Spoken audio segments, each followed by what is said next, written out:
welcome to the Target UPSC Prelims 2024 MCQ series. The subject which we will be covering today is Science and Technology, and this is the second episode of Science and Technology. So let's begin.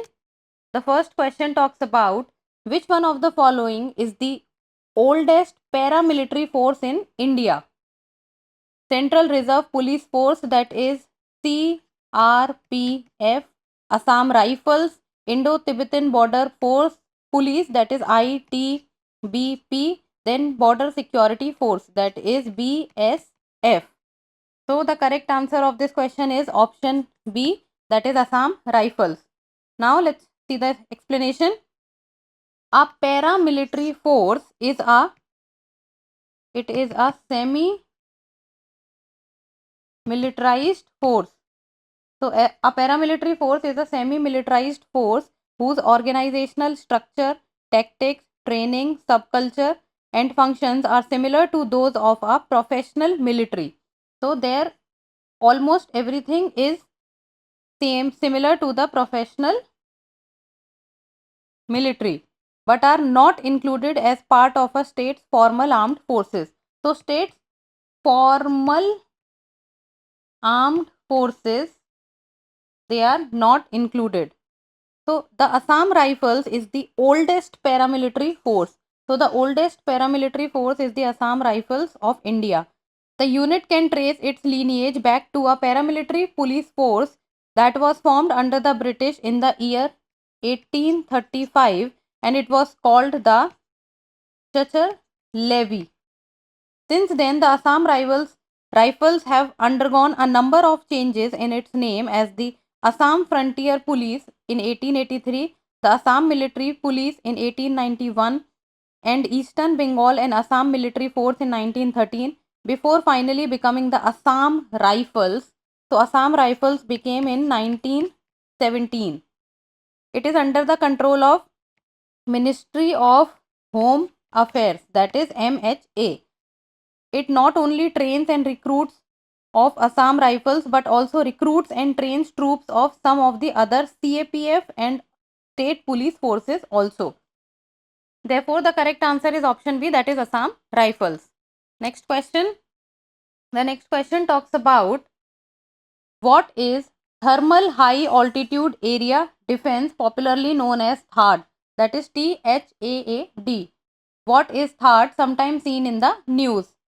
An Israeli radar system, India's indigenous anti-missile program, an American anti-missile system, a defense collaboration between Japan and South Korea.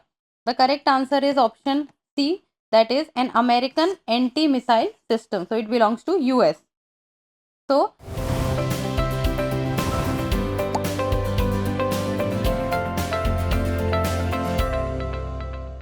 the Terminal High Altitude Area Defense, that is THAAD, it is an American anti-missile system designed to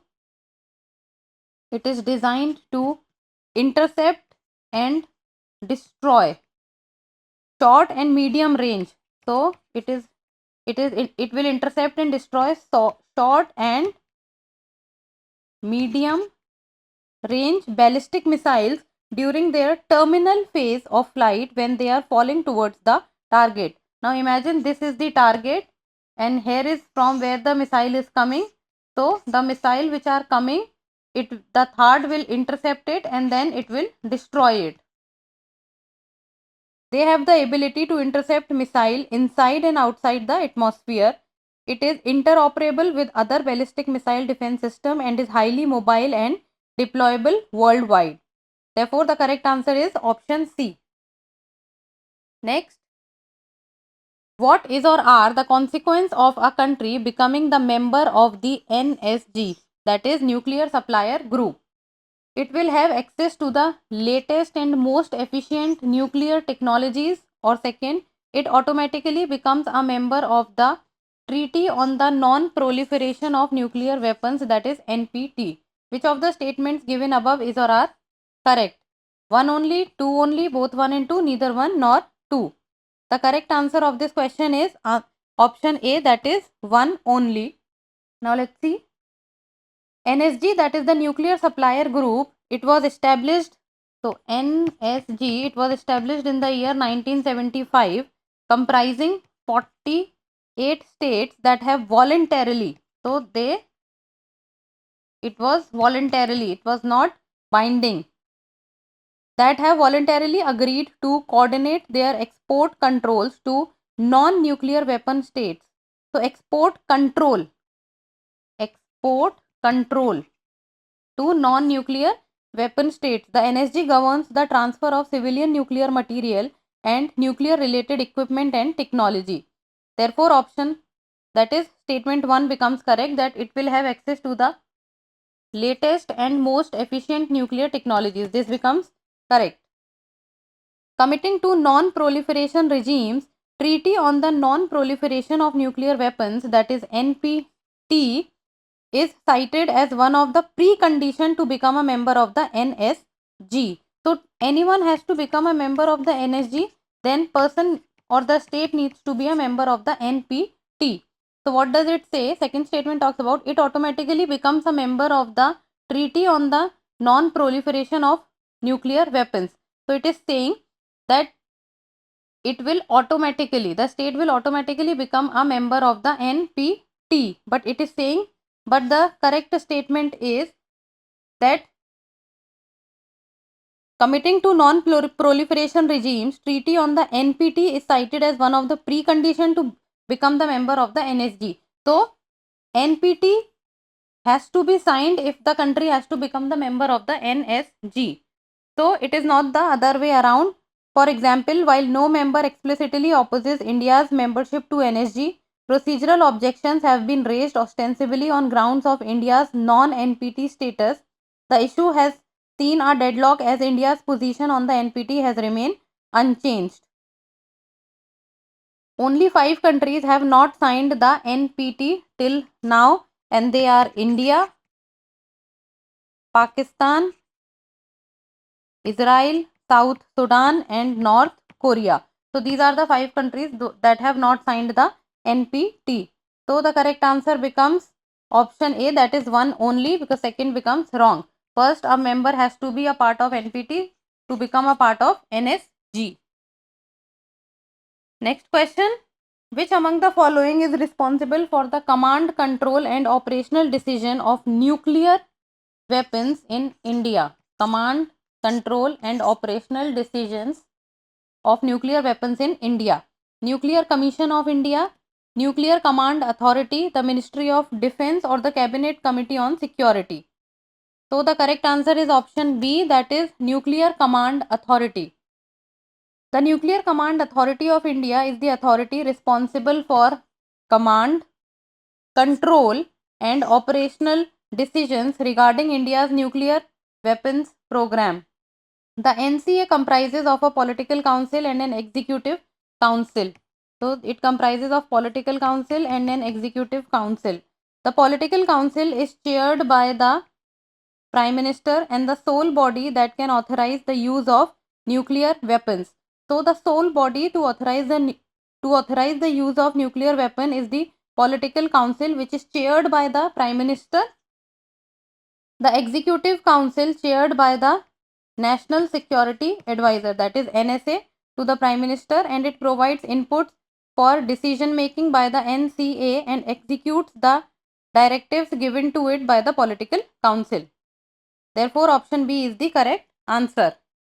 Next. Which one of the following is not an air defense missile system? So, which is not an air defense missile system? So, that is Akash, Trishul, Tatra, or Astra. The correct answer is option C, that is Tatra, while all other are part of the air defense missile system, that is Akash, Trishul, and Astra. Let's see. Integrated Guided Missile Development Program, that is IGMDP, which was formulated by Dr. APJ Abdul Kalam. It was intended to attain self-sufficiency. It was intended to attain self-sufficiency in the field of missile technology. After keeping in mind the requirements of various types of missiles by the defense forces, the program recognized the need to develop 5 missile systems. The missiles developed under IGMDP are Prithvi, which is a short range surface to surface ballistic missile, then Agni, then Trishul, Akash and Nag. So these 5 are part, that is Akash, Trishul and Nag. Tatra, all terrain vehicle. So Tatra is all terrain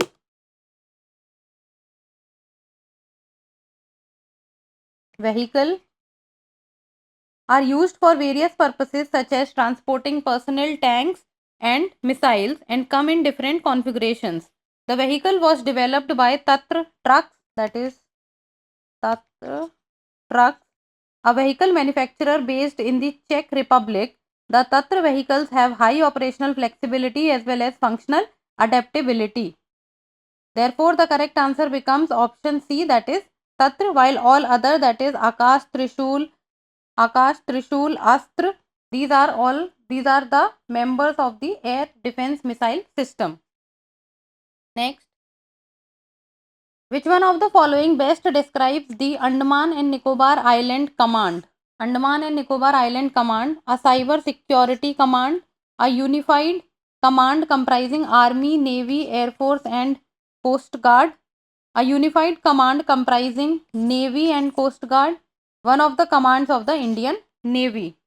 So the correct answer for this question is option B, that is a unified command comprising Army, Navy, Air Force and Coast Guard. So the Andaman and Nicobar command, it is a unified command. It is a unified command comprising Army, Navy, Air Force and Coast Guard in the first and only tri-service theatre command of the Indian Armed Forces. So,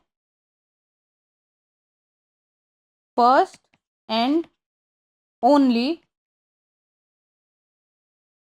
tri-service theatre command. First and only tri-service theatre command of the Indian Armed Forces based in the Andaman and Nicobar Islands. It is the first integrated theatre command in India with headquarters at Port Blair. So the headquarters is in Port Blair. It operates directly under the chairman of the Chiefs of Staff Committee. Chairman, it is under the chairman of the Chiefs of Staff Committee. Therefore, the correct answer is option B. Next question. Which one of the following is a semiconductor device that is used to increase the power of the incoming signals by preserving the shape of the original signal? Resistor, transistor, flip-flop or diode? The correct answer is option B, that is transistor. A transistor acts as an amplifier by raising the strength of a weak signal. So, if there is a weak signal, the transistor will increase its strength. It is composed of semiconductor material. So, it is composed of semiconductor material, usually with at least 3 terminals for connection to an electronic circuit. A voltage or current applied to one pair of the transistor signal controls the current through another pair of terminals. Because the controlled power or the output power can be higher than the controlling power or the input power. So the output power can be higher than the controlling power or the input power. So the output power will be higher than the input power. A transistor can amplify a signal. Therefore, the correct answer is option B, that is transistor. Next. With reference to communication technologies, what are the differences between LTE, that is long term evolution, and the VoLTE, that is the voice over long term evolution? So LTE is commonly marketed as 3G and Volt is commonly marketed as advanced 3G. Then LTE is data only technology and volt is voice only technology. Select the correct answer using the code given below. 1 only, 2 only, both 1 and 2. Neither 1 nor 2. The correct answer is option D, that is neither 1 nor 2. So the correct answer for this question is neither 1 nor 2. Let's see. If we talk about LTE, that is the long term evolution. So the LTE or the long term evolution is a term used for the particular type of 4G network. So it is used for, LTE is basically used for a particular type of 4G network that delivers faster mobile internet connection than 3G. So it provides faster mobile internet connection than 3G. So LTE is commonly marketed as 3G. So this becomes wrong. Now 4G or fourth generation is a common name given to LTE technology. So it does not have the name 3G, it has the name 4G. The voice over long term evolution or VoLTE enables one to make calls over the LTE network. So first is not correct. Then VoLTE is a technology that allows phones dialer to place calls through internet. So LTE is data only technology and VoLTE is voice only technology. So let's see. So VoLTE is a technology that allows phones dialer to place calls through internet and sends voice and data over the network simultaneously without diminishing quality of voice. In case of LTE, if we make a voice call and also keep our data connection on, the quality of voice will reduce. So LTE is data only technology becomes wrong and VoLTE is voice only technology becomes wrong, because in this data is also available and in this voice is also available. Therefore second is also not correct. Therefore the correct answer is option D, that is neither 1 nor 2. Next, in the context of digital technologies for entertainment, consider the following statements. So there are 4 statements. First, in augmented reality, a simulated environment is created and the physical world is completely shut out. Second, in virtual reality, images generated from a computer are projected onto real life objects or surroundings. AR, that is augmented reality, allows individuals to be present in the world and improve the experience using the camera of smartphone or personal computer, while the virtual reality closes the world and transposes an individual, providing complete immersion experience. Which of the statements given above is or are correct? 1 and 2 only, 3 and 4 only, 1, 2 and 3 only, or 4 only?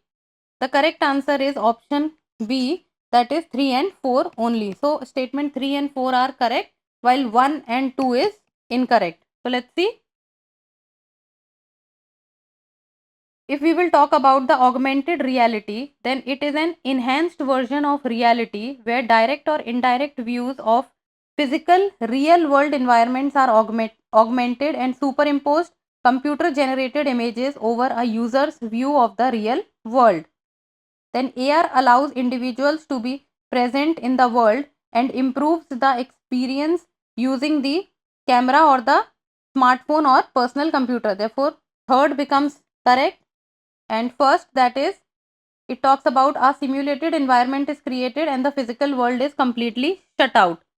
While it is an enhanced version of reality where direct or indirect views of physical real world environments are augmented. So it is not completely shut out. Therefore, first becomes wrong. Now let's look at the virtual reality aspect. So virtual reality is the use of computer technologies to create a simulated environment with completely shutting out the physical world. Completely shutting out the physical world. So let's see. It is an images generated from a computer are projected onto real life objects or surroundings. While it is saying that it completely shuts out the physical world. Therefore, second becomes wrong.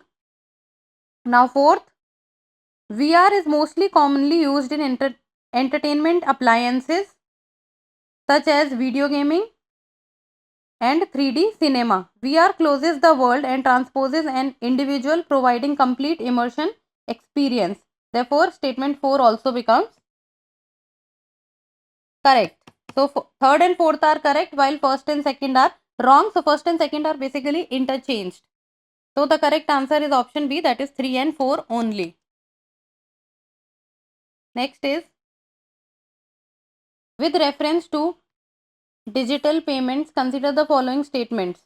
First, Bhim app allows the user to transfer money to anyone with a UPI enabled bank account.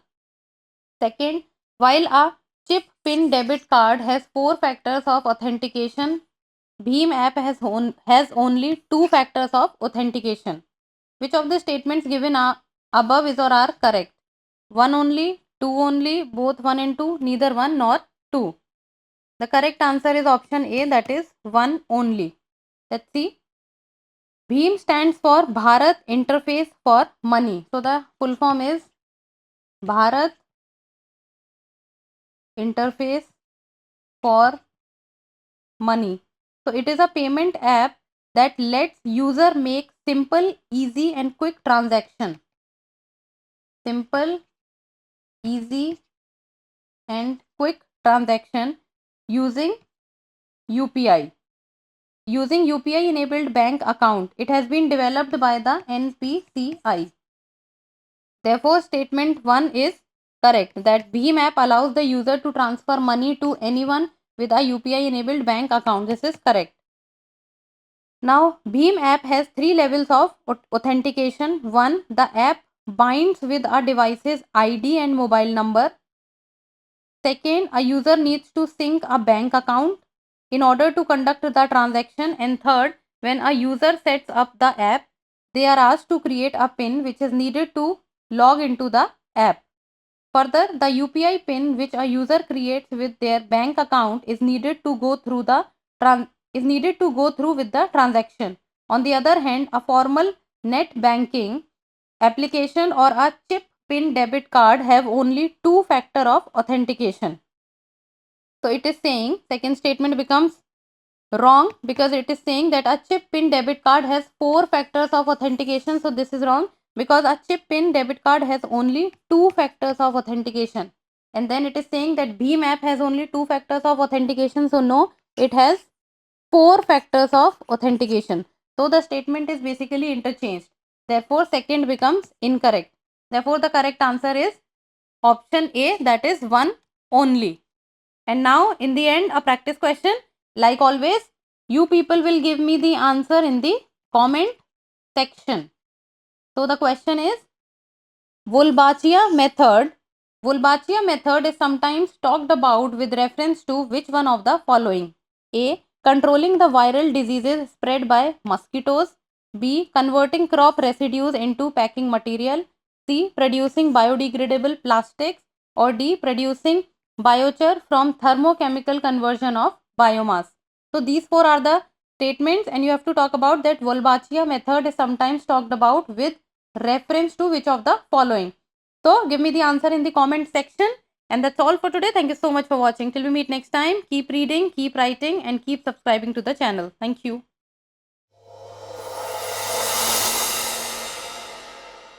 For more informative content, like, share and subscribe, and do not forget to press the bell icon to get the notifications.